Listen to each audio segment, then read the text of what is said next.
It's not just about eating right, okay? Because when we actually promote eating right, nobody can benefit, because if we do the best practice, you have to make your own garden. You have to plant your own garden. And then you don't even need to eat all the time. Eating 1 or 2 meals a day, you can already survive. And with that, who can benefit? There's no marketing entity who can benefit from that.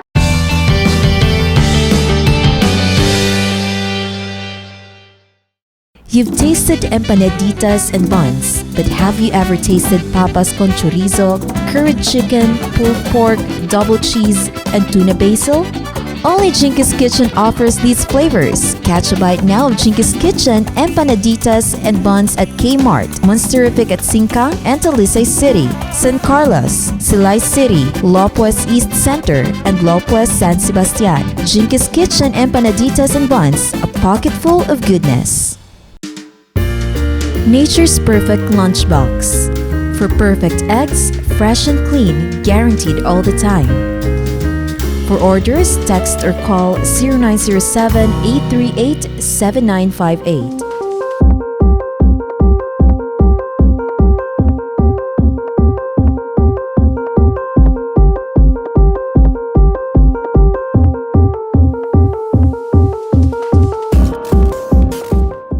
Josephine Grace Rojo is with us. She is simply known as Doc Grace, and she is here to talk about nutrition and other things.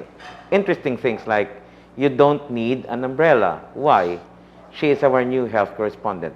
Doc Grace, welcome to DNX.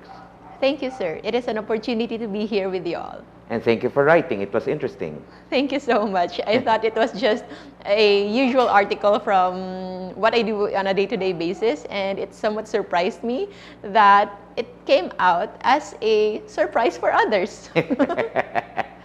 Of course, they know more if they read DNX, especially columns from you. First of all, let's talk about nutrition amid the pandemic. Ang nutrition, or simply sustansya kung sa hiligay noon, is very important sa subong panahon. Tell us why. Okay. I think I will tell you about the importance of nutrition in a way that I came to appreciate it only after maybe around 3-4 years after I became a doctor. As a doctor, we all know that nutrition is important, but sad to say, our training, the standard medical training right now, is actually not emphasizing on nutrition, but emphasizing on medicine. If we can look at our curriculum, 95% of the time we are studying about what medications to give on a certain illness and how to diagnose a certain illness and how to manage it. When it comes to management, what you will have, medications, and medications. Yes, there is this small part that will tell you lifestyle change, lifestyle modification. But as to how to go about it directly, you can see yourself. You can imagine yourself. If you've had previous consultations before, you can recall what kind of specific dietary or nutrition was really emphasized on you. If I may guess, it's just the basic avoid fats, avoid salt, do exercise, okay? And I'm sure you follow that. I'm so sure you follow that. Even if you will say that sometimes there will be days that you eat lechon, you eat some junk, but generally you are following that. And where did that mindset led you? You can see your health declining over time. And I'm not just talking to you as you, but I am talking to you in behalf of all the patients I used to manage that way. I used to manage just with medications, and when they ask me, how about my food, doc? Those patients whom I now recall as people actually who have foresight, who have wisdom, that they ask what food to eat. And with my training, I just said, you can eat anything you want. Anyway, there's medicine. You don't need to think about it. Only when I realized, based on personal experiences and family history, we have a very, very strong family history of diabetes. All of my uncles and my father died before 60 years old because of diabetes complications. And only then I came to really dig deeper and realize that nutrition can really make or break us. With proper food intake, whatever diseases that we have can actually be healed naturally. We have underestimated the effect of good food. And we also have underestimated the wrong effect of bad food. Oh. So with that, That's very interesting. Yes. That's very interesting because we have some beliefs. Number one, fat is bad. yeah, Okay, now this might come as a shocker for our audience right now. You're saying fat is not bad. yes, And why that concept of a low-fat diet, which was actually something we copied from the West, yes, from America to be Yes. exact. Now, this concept of yours about nutrition is very deep. Because first, normally we talk about nutrition only in the process of curing a disease. And as you have pointed out, the approach of medicine is more of being curative than preventive. Oh, though interesting, because I find this to be, well, I've realized some things upon reading your column. Number one, nutrition is not something you change only in the process of curing a disease. For example, na-diagnose ko nga may diabetes. Para nga mauntat ko ang bulong, ma-diet ko anay. But no, what you're trying to say is nutrition or a change in nutrition, in nourishment, is something that should be practiced. It should be cultural. And yes, you mentioned about our forebears, the hunting-gathering societies. Sa una, wala pa 7-Eleven, wala McDo, wala Jollibee. We used to hunt and gather food. Ano ang labot sinin sa nutrisyon, Tasubong? Okay, so I think I will go back first with the pandemic as what you pointed Yes, out please, way doctor. before, because nutrition is actually the basic foundation of human health. And this pandemic, I think the article that I was about to write to you is my other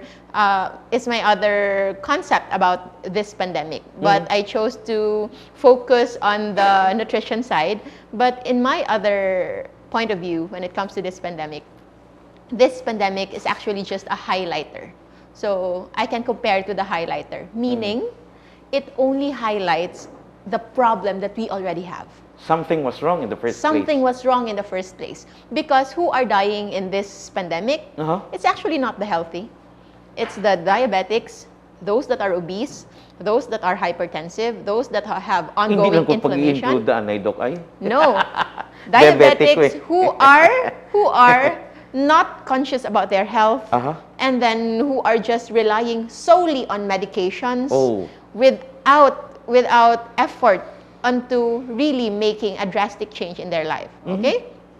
This pandemic highlighted those who are at risk. That's why we've seen very young ones who are not diagnosed as diabetics, not diagnosed with anything, very athletic, but suddenly died.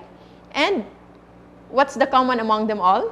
Their high intake of sugar, processed foods, and all of these toxic oils. If you can break down the worst things that we have now in this time, it's the sugar. And when we say sugar, it's not just the white sugar, it's also the brown sugar, it's also the honey, it's also the fructose, it's also the muscovado. It's just like dirty sugar because it still has a lot of fibers and unprocessed part of it. But generally, it's all the sugar. And then it's the seed oils. So when we say seed oils, the oils that are made in the factory. So what are these seed oils? Canola oil. What else? Canola oil, sunflower oil, safflower oil, rice bran oil, corn oil. If you can think of them, rice, corn, sunflower, rapeseed, all of these are very, very dry, hard seed. And how come you can extract oil from that? So it has to be processed directly. But these are being promoted as healthy oils. Promoted as healthy oils simply because they do not solidify on cold environment. And they say that everything that solidify in cold environment will be the one to get stuck in your bloodstream, causing heart attack. But that is not true. And it's so sad that we have been brainwashed with that idea that even a very, very healthy oil, which is common here in the Philippines, like coconut oil, is now being marketed in like not on a plain sight. They're being hidden. Have you ever seen a coconut oil being packaged in a transparent bottle? Wala. Wala. It's only a yellow but opaque But pardon me, packaging. only until nagsugod ang pandemic because it's now being packaged in clear plastic bottles. Pero hindi sa merkado, sa butika. Oh, because they now know. Oh. It's because of the advent of the popularity of virgin coconut oil. And the ones in the butika, it's virgin coconut oil. But how about the cooking oil in the grocery? It's still Wala not nang clear kita. because people will not buy it. They will not buy it because they are afraid. But cholesterol, saturated fats are naturally found in our human body. Oh, interestingly, let's talk about oils. Diba, sang mayambal sa una, common nga istorya. Nga ang lulo kag lula, tapuriko man lang gani ginagamit to, it was actually animal fat. Yes. Di nga Lard. Nga wala man sila na ano. Yes. May basically. gakaon pang tawso na tultog. Tultog is basically coconut milk and asin. Wow. Diba? But, well, I don't know. Wala man bisang empirical studies about that, you know? Yes. There is no empirical study in the Philippines. And I know that what I say may come out as surprising for majority of people, especially that we know that the people who will be watching are the ones that are being fed with the standard popular knowledge. But these things I say, it's not new. It's actually a very long history of evidence and scientific evidence. It's just that there's no money in it. There's no money. It's not just about eating right, okay? Because when we actually promote eating right, nobody can benefit because if we do the best practice, you have to make your own garden. You have to plant your own garden. And then you don't even need to eat all the time. Eating 1 or 2 meals a day, you can already survive. And with that, who can benefit? There's no marketing entity who can benefit from that. So Doc that's Grace, why. we are venturing into very, very risky territory now. Okay. Because what you're trying to say is everything is driven by the market. In fact, now I have this impression nga the so-called nutrition movement is actually also driven by marketing because they have their alternative products that they sell. No, example. Ang brief discussion the other day was may problema with grains. Whatever it is, basta grains, we have a problem with that. But the so-called alternative nutrition movement also have their own grains nga gina-promote. But let's talk about that later. I find this very, very surprising because are you trying to lead us to that argument na everything is actually manufactured because it's all about profit? Yes, it may sound that way, but actually not. It actually started with just a study before wherein we can say that the intention was really good. It's just that before, scientific evidence is not yet that controlled. And when they do research, they don't need to disclose their fundings. Can you go back to that Yes, study that you were so saying? just a little background. Sige. We started low-fat diet, or the idea that fat is bad, in 1977. So that is the USDA Dietary Guidelines published, wherein they are now limiting the impact or the intake of fats, especially coming from animal fats, because they say that based on this study, they've seen that countries who eat a lot of fats have a lot of heart attack. It is what they call as the 7-country study by Ansel Keys. So that's a doctor. And then they see that, say, for example, America, who have the highest intake of fats, has the highest intake also of, highest record also of heart attack. And then, for example, Okinawa in Japan have the lowest intake of fats, and they have the lowest number of heart attacks and all that. So it's very easily digestible, diba? You can think the fats that you eat will be the one that's going to be in your system. And everybody believed it. It's just that later on... But it sounds believable. It sounds very believable because we thought our body works that simple. Okay? But later on, they found out that the real study is actually not just about 7 studies. It's actually about multiple countries, maybe more than 20 countries. And the result it's all over the place. There's no linear correlation between fat intake and heart attack. It's just that Dr. Ansel Keys cherry-picked the countries that will go together with his hypothesis. Which means it's not really scientifically it's sound. not scientifically based. And the worst of it all, because that doctor has charisma, has connections, and didn't disclose that the main funding where he is getting it from is from the Sugar Association. It's the American Sugar Association. It's the main... Because we're talking about the sugar industry. No, and we're not against sugar because we are correcting the mindset. That's what I always say. We all know that cigarette is bad, but everybody's selling it, and everybody's still buying it. The smokers still buy, despite knowing that it's bad for them. So we are actually bad for you, huh?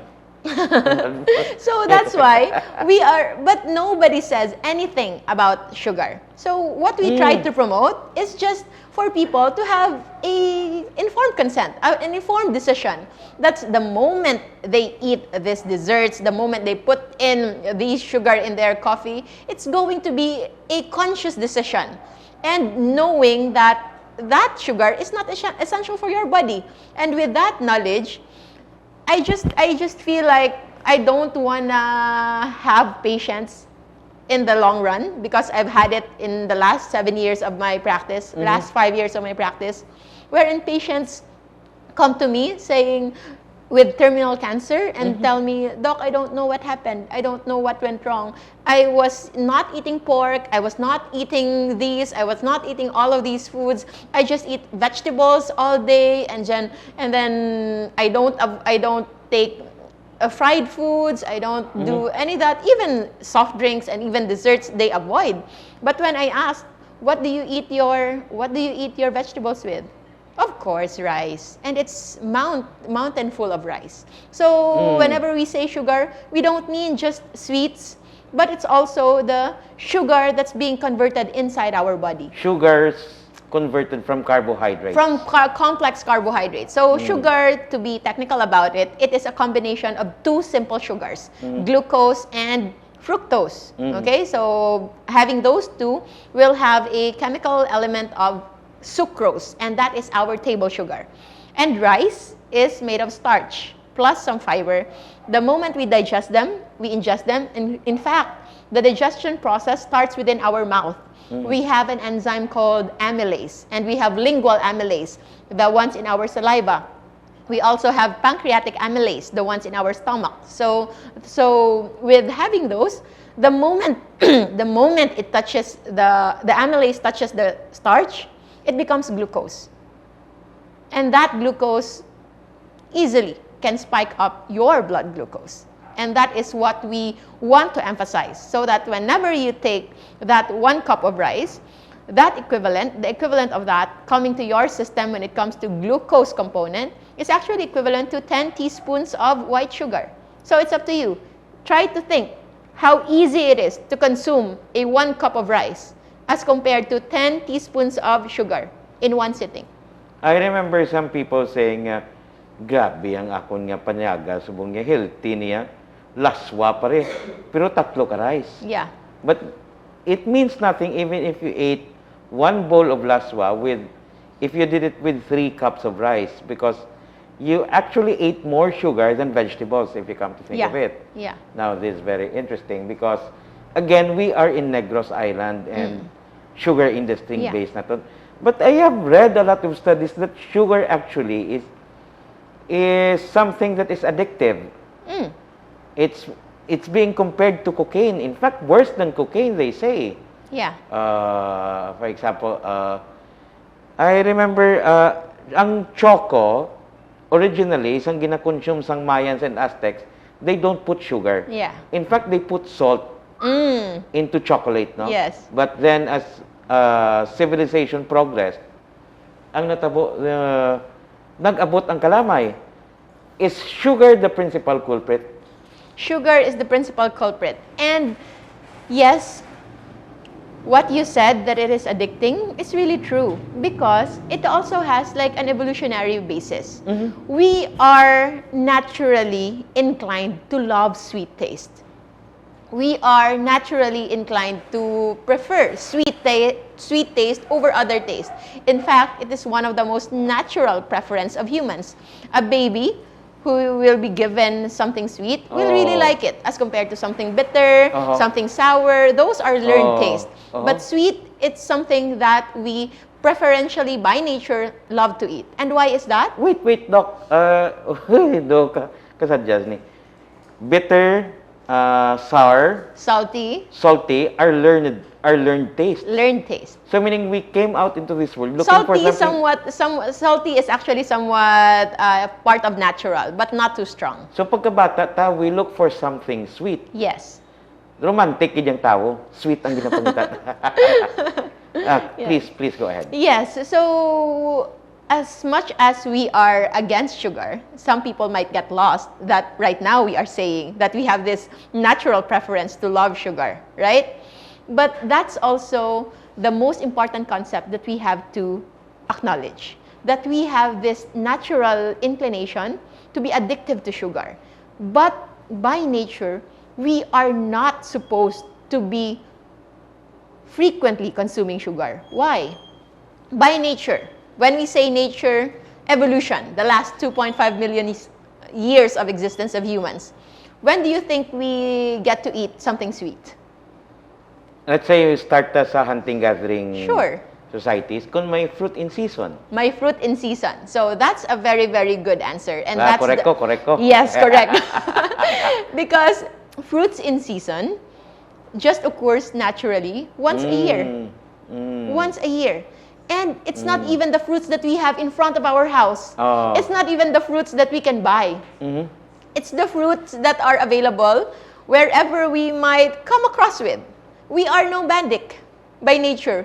We go places, and it's only by luck or by whatever that you can come across a fruit-bearing tree who are actually bearing fruits in that season while you are there. So you see, our access to fruits and all of these sweets only occur very, very dismal when it comes to chances in a span of 1 year. May pilosopo naman galing. Si nomadic man ko, nagalagaw ko sa downtown. Damo-damo man ko nalabyan nga fruit. Is that natural? Well, of course, hindi. So that's why, whenever we say fruits in season, it's natural, organic, not even planted by humans. Not even planted, no sprays, no pesticides, no whatsoever. Kaysa It's a lasagna fruit in mo. the wild. And if you can see, the ones in downtown, apple, oranges, grapes, those are even not in season where they come from. But how come we are consuming it here as if it's naturally here? Commercial production. It's commercial. It's already part of the business. And before, for the longest time, it might be the answer to the long problem of where to get the food. Because for the longest time, our survival is only concerned about getting food. So that's why we survive. It's just that our progress, how we evolved, became so advanced that we were able to recreate food intake and the availability of food 24/7, that we no longer need to move. We no longer need to even go out from our house. We don't even need to do anything. Just within a tap of in your phone, you mentioned all of these convenience stores, fast foods, and now there's even worse. It's in your phone. Delivery. You can just order delivery. So there's no mobility, there's no extra spending when it comes to your energy. Yet our consumption is way more than the hunter and gatherers. Correct. Pero what I've noticed about your framework is that you went back to the hunting-gathering society. Yes. For the benefit of those who are listening to us or watching us. When you say hunting-gathering society, amo ning prehistoric man. Yes. Salasang naga-istar, forests, and then you have to walk. Walking is a form of exercise. And then you have to look for food. It's either magambal ka hunting and gathering, nagapangayam, Nagapamatay ka kasapatan to eat. Ti sapat man to, protina man to. And then gathering, nagapamupo ka. O kung nagatipon ka. Kung ano man ang arada. Kung In ano man ang times arada. of failed hunting season. And ang importante man is, wala ka man gambal, uy, alas 12 na makaon ta. Exactly. Because until makakita kapag kaon, that is the moment that you eat. Yes. Okay. So, i-factor in ko, it's about the things you eat, exercise, and fasting. Yes. All right. Tell me more, Doc. Okay. So, I'm glad that you've emphasized on those because actually, I might sound like going against the standard nutrition, the standard dietary advice. But personally, I don't think I'm going against it because I'm actually not comparing what I say to their basis because their basis is mostly coming from that study that I told you about, the 7-country studies. All of the 99% of the current dietary guidelines was based on that study. And the saddest part about that study, they've tried to replicate it many times, but they failed to show the same result because there's really no correlation between fat intake and heart attack, between fat intake and diabetes, between fat intake and cholesterol levels. But the real culprit in there is actually the sugar intake, too much carbohydrates. And now it's good that the current medical practice is starting to keep up, but I think here in the Philippines, it might arrive maybe in 20 to 25 years. So if we all wait for that, then good luck. Good luck for all of those who will wait for that standard dietary guidelines to be changed. The Platong Pinoy, which is composed of 66% carbohydrates. So those items are somewhat gonna change far long, and that's why I am not touching the nutrition and dietary guidelines according to that way, but I am explaining the basis of nutrition that I believe is the proper human nutrition based on evolution. So it is an evolutionary perspective nutrition. Okay? And what evolutionary perspective yes, nutrition. Evolutionary perspective. I like that actually because you're looking at human biology. Yes. Actually, I explained it more in my first book. It's a book series entitled Perfect at Last. The first one is Perfect at Last Weight. It's about fasting, but its subtitle is it's the Evolutionary Perspectives Guide in Attaining an Ideal Body Weight, the fastest, most natural way. And it will talk about how we evolved as humans because from our prehistoric man phase, we became the modern day humans that we have now, the most superior intelligence for that matter across animal kingdom, the moment we discovered fire. I remember that because the moment we discovered fire, we learned to cook meat. Yes. And the brain grew larger because of that. Yes. And then somewhere down the road, when the brain grew larger, we thought, oh no, we won't eat meat. I really don't know. Yes, that's why. And that discovery of fire really changed everything. Because by then, we are now able to consume a lot of nutrients in just a small amount. As compared before, if, say for example, you will eat raw, like pure raw food, you will not be able to digest all those. Okay? So you will extract only minimal nutrients. And say for example, if you only eat greens, you will spend, for the amount of metabolic needs of your brain, that powerful brain, you will need to chew a whole day, just like no different from a cow. Yes, because it will take so much energy to extract. Okay. Because it will take so much energy, so much requirement from our brain, from our digestive organs to extract the same amount of energy than what we can extract, say for example, half kilo of meat as compared to what? 2 kilos of vegetables? Oh my. That's not comparable when it comes to nutrient-wise, nutrient density. And so we progressed. And that occurred over 200,000 of years. And we developed into that eating. Now, people will say and then that... you have the vegan movement. Yes, we have the vegan movements. And of course, we respect that because it's about animal rights, cruelty, and all that. I myself is an animal lover, and I myself cannot fathom really looking at an animal being slaughtered or butchered. Okay? But I mean, people will eat a dead animal as long as it's not killed before them. Yeah. Yeah. There's that certain hypocrisy in there. Yes, yes. And I understand, and I myself cannot see myself doing it. But But what how we about are in cultures that you have to survive by killing an animal? Yes, because the idea of nutrition, sorry to say, it's not just about animal rights. Okay? It's about nutrition when it comes to our proper nutrition, how we nourish our body as humans, and it is by nature. We have food chain, and part of that food chain is we are on the upper part of the food chain, And that is nature.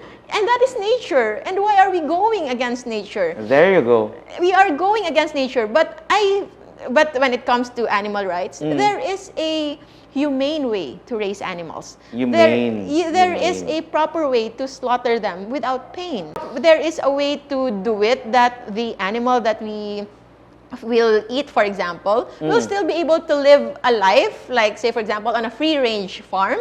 And not just be constructed in in a box or in the pig pen, I agree for with example. That. But I don't know if some people who advocate not killing animals can tell a bush tribe in Africa, don't kill a wild pig. That's why. It's because about survival. That is how they survive. It's how they survived. And for me, I'm not saying that everybody will eat animal meats all the time, all day, every day.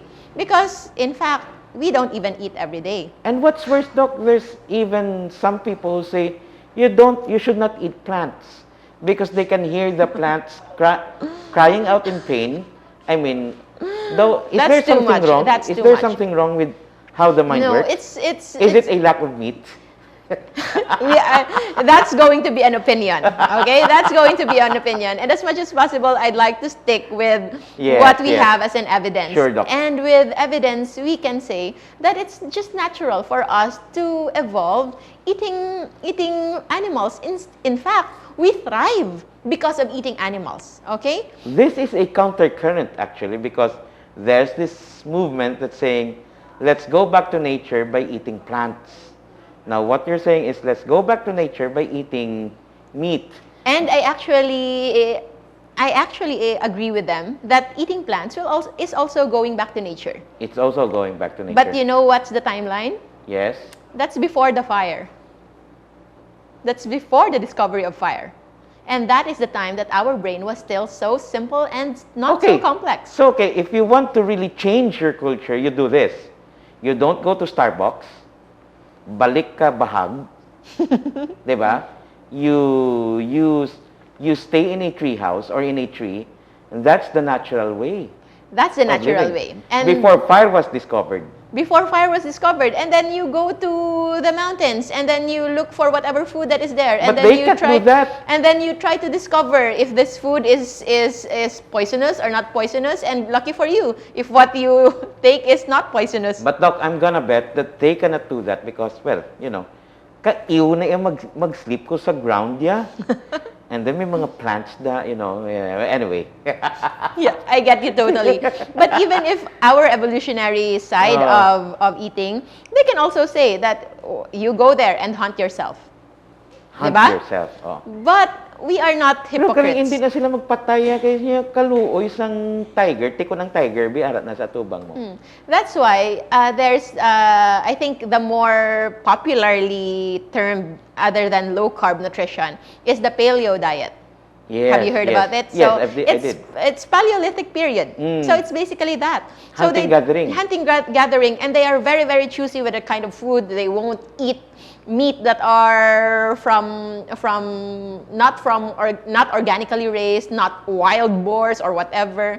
They are like that. So for me, that is very strict. Okay, what we want is to mimic nutritionally evolutionary mimicry when it comes to nutrition. But we don't need to change our lifestyle. We don't need to change our clothes. We don't need lifestyle. I mean, where we live, how our work. even the comforts that we have now in modern day times, we don't need to compromise that. But what we need to do is the right mindset, the knowledge on what food can actually, evolutionarily speaking, can mimic those kind. And so we are actually getting the best of both worlds. We adopt the useful. We adapt the useful and then eliminate, because we can benefit from so many good things in the modern day times, but we can benefit even more if we do not take the modern day inventions that made us worse, which is sugar, processed foods, seed oils. And only if we eliminate that, then we are also giving ourselves the chance to eliminate the modern day diseases that we have now. Hypertension, diabetes, obesity, heart attack, stroke, the need for dialysis, kidney problems, liver failure, all those. Because those illnesses are non-existent in the prehistoric times. Before, we might have a shorter lifespan, but it's because of trauma, accident, death from fights, from whatever hunting activities, from infection, from childbirth. But right now, we have a very good birthing facilities. We discovered vaccines. We have antibiotics. We have insurance even. We have helmet. We have everything that we need to protect us from the causes of death that caused the death of our ancestors. But what we have now is actually the illnesses that were not present before, but are brought about by the modern day foods that we have now. So if we only eliminate all of that, we can maximize into becoming the muscular hunter-gatherers that we are. Tarzan. Without, yes, like Tarzan, but of course more fashionable. with still greater chances of really not just living. What we promote is not just being alive right now, free of illness, but it's also longevity. So longevity is not just about living long. It's the quality of life. It's the quality of life. It's living at old age with the vigor, vitality, and strength of youth. And do we still have that? Even if we see, I saw your interview before with possibly the oldest person living in the world. What's the life in there? Just being bedridden, okay? Alive, yes, but quality. It was sad looking at it. It was very, very sad. It was very, very sad. I think I wasn't able to finish it completely, but I'm so happy because yes, we have this group when we established the Low Carb Con. And one of those is a chef who is also an engineer. And he's actually the one who told me that we are currently mapping like the blue zones in the Philippines. Blue zone is the identified areas in the world wherein the highest number of centenarians live. The ones with 100 years old and above. And in the Philippines actually, Negros Occidental is somewhat having those highest number. Of centenarians. I have to recap, Doc, our conversation. One, you said eating natural fat is not bad. Number two, sugar is possibly the main culprit in a lot of diseases, modern day diseases. And number three, we have to avoid carbohydrates, or grains. Yes. Am I correct? Yes. So okay, check naman ko. These are actually all connected. I think as much as you want to understand, as much as you want to believe what I say, but it wouldn't be that easy to accept without any basis. Okay? So let's go a little in biochemistry. I want to simplify it as much as possible. Doc, I have to tell you that this is actually an intro video to Dr. Rojo, and from now on, she will be a regular here on DNX. Talk to you about health, nutrition. It's beyond umbrellas and avocados and grains. And so, expect Dr. Rojo, Dr. Grace to be with us starting, well, it started yesterday actually, but damo pa ka makitaan sa iya. Doc, welcome to DNX. Thank you so much. Your warm welcome really made this studio instantly a second home. On that note, thank you so much. So going back, a little biochemistry. We all thought that the fats that we eat become the fats in our system. But actually, that's not true. The fats that we eat, okay, if only it's not paired with carbohydrates, specifically other foods that spikes insulin, okay? We will go about that, don't worry. The fats that you eat will naturally become energy. Our body is designed to burn fats as energy. However, that burning of fats into energy will never happen if you have other easier sources of energy, and that is glucose. Okay? So for as long as you have elevated glucose in your system, the fats will be stored because fats is somewhat precious. It is a storage form of energy. Okay? So that is why, for example, we can always go back to evolution. During harvest season of the fruit-bearing trees, that's the only time that we are used to consuming these sweets. And during that time, your body will prioritize that, actually. So while it is still here, because fruit is very good, we don't need to work hard for it. We don't need to hunt. We don't need to go to places. We can just sit here under this tree until all the fruits will be consumed. So we eat that. And during that time, your body will shift into glucose metabolism. That is interesting because also during the harvest season, you actually work. You have activity. But you are looking at agricultural revolution. So this is before? Before agricultural Okay, I'm sorry. revolution. Okay, so with harvest, not natural harvest season in fruit-bearing season, okay, you don't need to work. You're just gonna sit there and eat and sit and eat and sit until it's no longer bearing fruits. And what does that do to your body? Your body will shift into glucose metabolism, wherein all of your cells in your body, almost all of your cells, will only use up glucose as an energy. Okay? And how about the fructose? Fructose actually, the sugar in fruits, the natural sugar in fruits, is made of glucose and fructose. Okay? So the fructose, actually, it doesn't easily transform into energy, but it is being converted into triglycerides. Triglycerides is a fat, right? And that is what we've missed. Our liver can create its own fats. And it can create its own fats from non-fat sources. Meaning, if it's coming from proteins or fructose or glucose, your bread, your rice, your oatmeal can actually convert it into triglycerides, especially if you still have other energy sources left. So that triglycerides can build up within your liver cells, okay? And some, it will go out in your system. That's why you can see people having higher triglycerides. Those triglycerides can be converted into embedded in your fats. That's why people eventually can become fat. But not everyone, about 50% will not grow fat. But the worst part in there, where does their fat go? If they don't get fat, actually it can be in the most dangerous places. It can be just stocked in their arteries, in their veins. It can pile up in their liver, leading to fatty liver. It can even go into your gallbladder, causing polyps, causing cholesterol sludge. It can go into your viscera, meaning the coverings of your organs.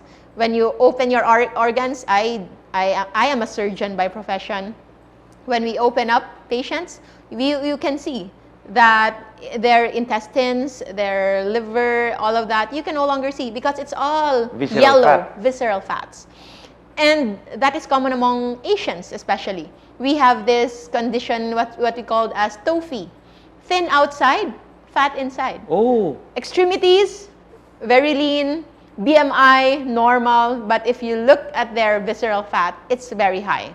Because by nature, we do not have any use for fats in our periphery, in our body. Because our climate here doesn't need that thermal effect of fats. That's why our genetics, as compared to Western countries, we are not bound to be obese, class 2, or morbidly obese, just overweight maybe. And those are just on the modern day times.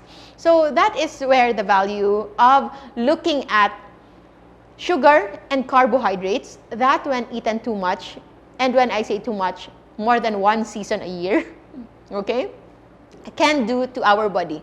The fats that we eat can be an add-on.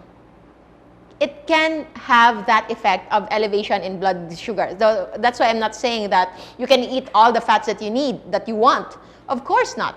Because fat intake is also not on unlimited basis. In fact, no food should be consumed on unlimited basis. Okay? So when you eat fats, it becomes the worst fats only if and only if you eat it together with carbohydrates. How do we translate that to everyday scenario? Kung baboy, wala rice. Pwede ka lechon, basta wala kanon. Pwede magkansi, kansi lang. Wala na soft drinks and all of the other carbs. Pero kung magmang inasal ka, may only rice. Yes, so it's up to you. Will you just accommodate because you can feel like you can save? Yeah. You can save because of that only rice, or you might actually be spending more because after that one, if you do it on a regular basis, sooner or later, diabetes and many more can come in. All right. Doctor, thank you.